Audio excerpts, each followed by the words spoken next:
और बड़ी खबर आपको बता दें, चुनावी नतीजों के बाद आज शाम 6 बजे इंडिया गठबंधन की बैठक होने वाली है और ये बैठक मल्लिकार्जुन खड़गे के आवास पर होगी, जिसमें आगे की रणनीति पर चर्चा होगी। और सूत्रों का दावा है कि इस बैठक में राहुल गांधी से लोकसभा में कांग्रेस पार्टी का नेतृत्व करने की अपील की जाएगी। हालांकि आखिरी फैसला राहुल गांधी को ही लेना है। इसके बाद लोकसभा के नवनिर्वाचित सांसदों की बैठक दिल्ली में बुलाई जाएगी और उसी बैठक में इंडिया गठबंधन का नेता चुना जाएगा। आज दिल्ली में होने वाली इंडिया की बैठक में कई बड़े नेता शामिल होंगे। आज दोपहर 1 बजे टीएमसी नेता अभिषेक बनर्जी दिल्ली रवाना होंगे, जबकि शरद पवार भी सुबह 11 बजे तक दिल्ली पहुंच जाएंगे। उद्धव ठाकरे भी शाम तक दिल्ली पहुंच जाएंगे और उद्धव के पहले संजय राउत दिल्ली पहुंचने वाले। यादव से बात की है।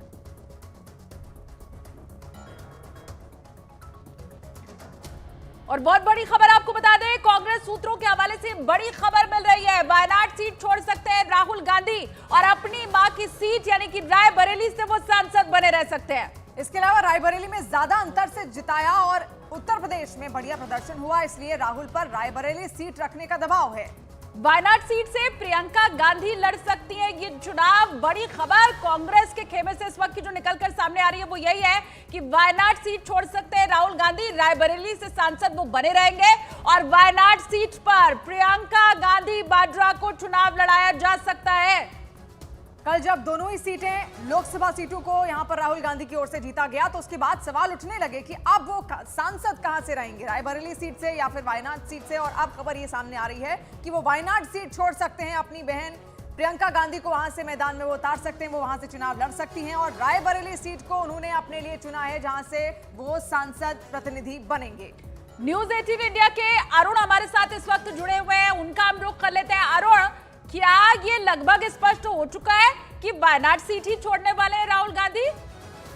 देखिए, उन्होंने कल ट्वीट करके कहा कि वायनाड और रायबरेली दोनों जगह से भारी अंतर से वो जीते। काश ऐसा कोई नियम होता कि वो दोनों सीट रख पाते, लेकिन अंदरूनी चर्चा गांधी सरकार में पार्टी में रायबरेली से ज्यादा अंतर से वो चुनाव जीते और इसलिए ये अंतर चर्चा हुई।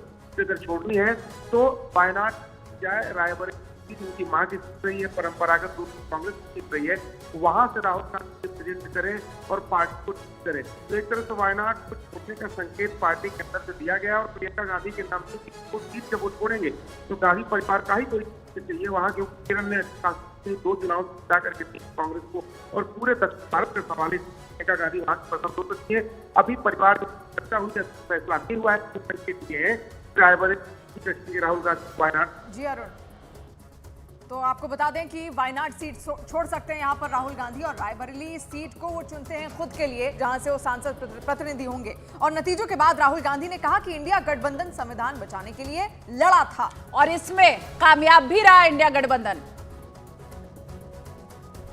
संविधान को बचाने की थी, कॉन्स्टिट्यूशन को बचाने की थी। और मैं आपको सच बताऊं तो मेरे माइंड में था पहले से, जब इन्होंने हमारा बैंक अकाउंट कैंसिल किया, जब चीफ मिनिस्टर्स को जेल में डाला, पार्टियां तोड़ी, मेरे माइंड में था कि हिंदुस्तान की जनता अपने संविधान के लिए एक साथ खड़ी होकर लड़ जाएगी और यह सच साबित हुआ। मुझ में भरोसा था और मैं हिंदुस्तान की जनता से, इंडिया गठबंधन के पार्टनर्स से, कांग्रेस पार्टी के हमारे सब नेताओं और बब्बर शेर कार्यकर्ताओं से दिल से धन्यवाद करना चाहता हूं।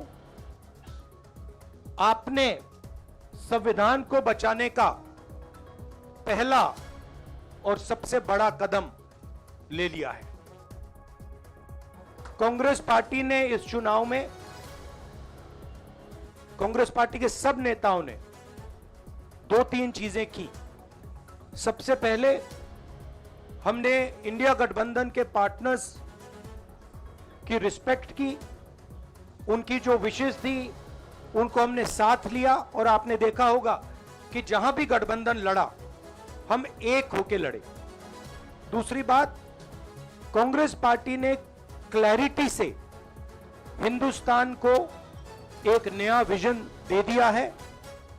Pro poor vision, pro production vision Hindustan को इंडिया गठबंधन ने साफ दे दिया है। और उनकी पहचान ऐसे नेता के तौर पर है जिनके निजी रिश्ते किसी भी पार्टी के साथ खराब नहीं है।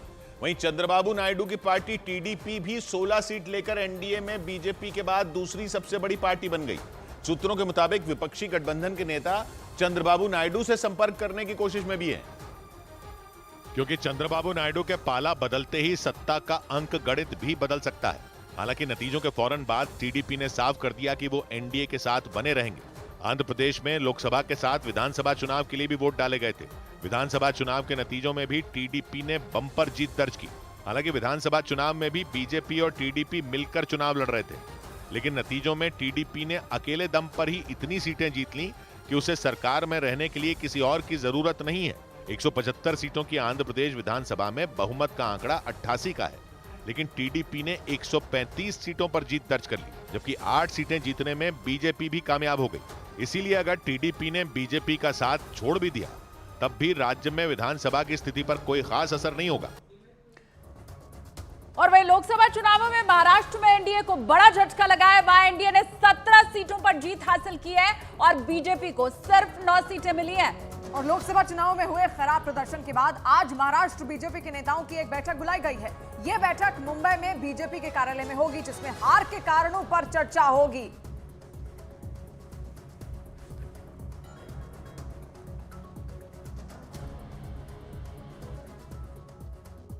लोकसभा चुनाव के नतीजे आने पर बीजेपी को कई राज्यों में तगड़ा झटका लगा। इन राज्यों में सबसे पहला नंबर उत्तर प्रदेश का है, क्योंकि उत्तर प्रदेश में बीजेपी की अगुवाई वाले गठबंधन को जबरदस्त घाटा हुआ। हरियाणा, राजस्थान, पंजाब, महाराष्ट्र और बंगाल में भी बीजेपी की सीटें 2019 के लोकसभा चुनाव की तुलना में घट गईं। लेकिन जिस राज्य के नतीजों ने चौंकाया वो है उत्तर प्रदेश, जहां बीजेपी की अगुवाई वाले गठबंधन एनडीए को ऐसा झटका लगा जिसका किसी ने अंदाजा ही नहीं लगाया था, क्योंकि उत्तर प्रदेश में कांग्रेस और समाजवादी पार्टी के विपक्षी गठबंधन ने एनडीए के हाथों से कई सीटें छीन ली। और नौबत यह आ गई कि 2019 के लोकसभा चुनाव में यूपी की 80 में 64 सीटें जीतने वाला एनडीए 2024 में 40 से कम सीटों पर सिमट गया। यानी 2024 में उत्तर प्रदेश में बीजेपी को जबरदस्त नुकसान हुआ, क्योंकि उत्तर प्रदेश में विपक्षी गठबंधन ने बड़ा उलटफेर कर दिया। 2019 में 5 सीटें जीतने वाली अखिलेश की पार्टी ने 30 सीटों का आंकड़ा पार कर लिया और अपने साथ साथ कांग्रेस को भी आगे ले गई। यानी समाजवादी पार्टी यूपी में हुए इस सियासी खेला में सबसे बड़ी खिलाड़ी बनी, जिसने जबरदस्त प्रदर्शन करते हुए 30 से ज्यादा सीटें जीत लीं। इसके अलावा कांग्रेस की सीटें भी बढ़ गईं।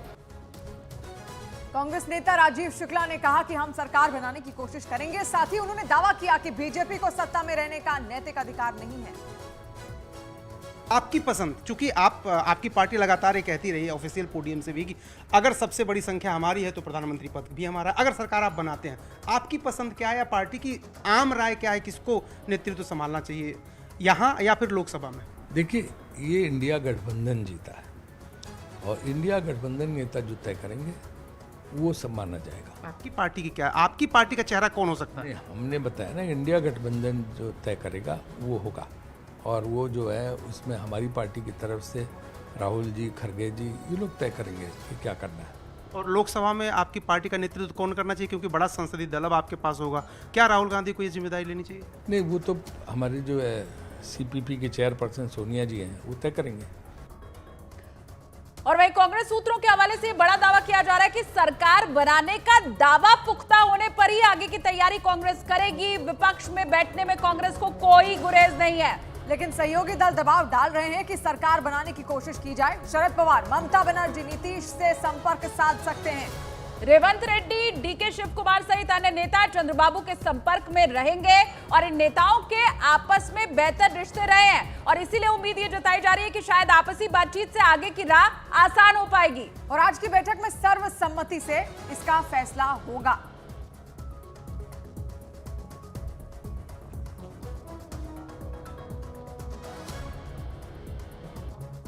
और कांग्रेस और समाजवादी पार्टी दोनों की सीटें मिलाकर यूपी में 40 के पार हो गई, क्योंकि उत्तर प्रदेश की 80 लोकसभा सीटों में एनडीए को केवल 36 सीटें मिली। इन सीटों में बीजेपी की 33, आरएलडी की 2 और अपना दल की 1 सीट शामिल है। ये आंकड़े अभी फाइनल नहीं है, इनमें थोड़ा बदलाव हो सकता है। 2019 के लोकसभा चुनाव में बीजेपी अकेले अपने दम पर यूपी की 80 सीटों में 62 सीटें जीत गई थी। लेकिन इस बार तो यूपी में खेला हो गया। अखिलेश यादव बड़े गेम चेंजर बन गए और यूपी में दो लड़कों की जोड़ी यानी राहुल और अखिलेश की जोड़ी ने कमाल कर दिया। और 2019 के नतीजों को पलटते हुए उत्तर प्रदेश में जबरदस्त प्रदर्शन किया। जबकि इससे पहले अखिलेश ने जिस तरह से यूपी में टिकट बांटे थे और पल पल अपने उम्मीदवार बदले थे, उस पर सवाल खड़े हुए थे। खुद अपनी लोकसभा सीट यानी कन्नौज में उन्होंने आखिरी वक्त पर चुनाव लड़ने का फैसला किया था और कहा गया था कि अखिलेश का इस तरह से बार बार उम्मीदवार बदलना उन्हें नुकसान पहुंचा सकता है। लेकिन नतीजे आने पर अखिलेश के फैसले सही साबित हुए और समाजवादी पार्टी ने अकेले अपने दम पर यूपी की 80 में 30 से ज्यादा सीटें जीत लीं।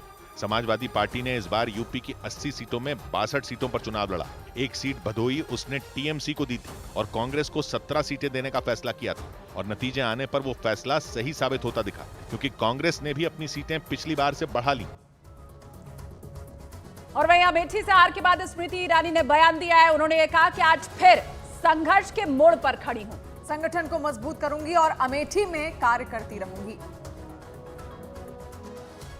संगठन को और सशक्त करेंगे और संगठन पथ पर, जैसे कि अटल जी कहा करते थे, क्या हार में क्या जीत में, किंचित नहीं भयभीत में, संघर्ष पथ पर जो मिले ये भी सही वो भी सही, वरदान मांगेंगे नहीं।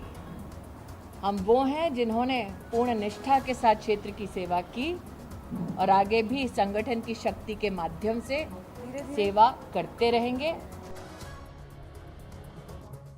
और कांग्रेस नेता केएल शर्मा ने स्मृति ईरानी को अमेठी में करारी शिकस्त दी और जीत का श्रेय जनता को दिया। देश की हाई प्रोफाइल सीट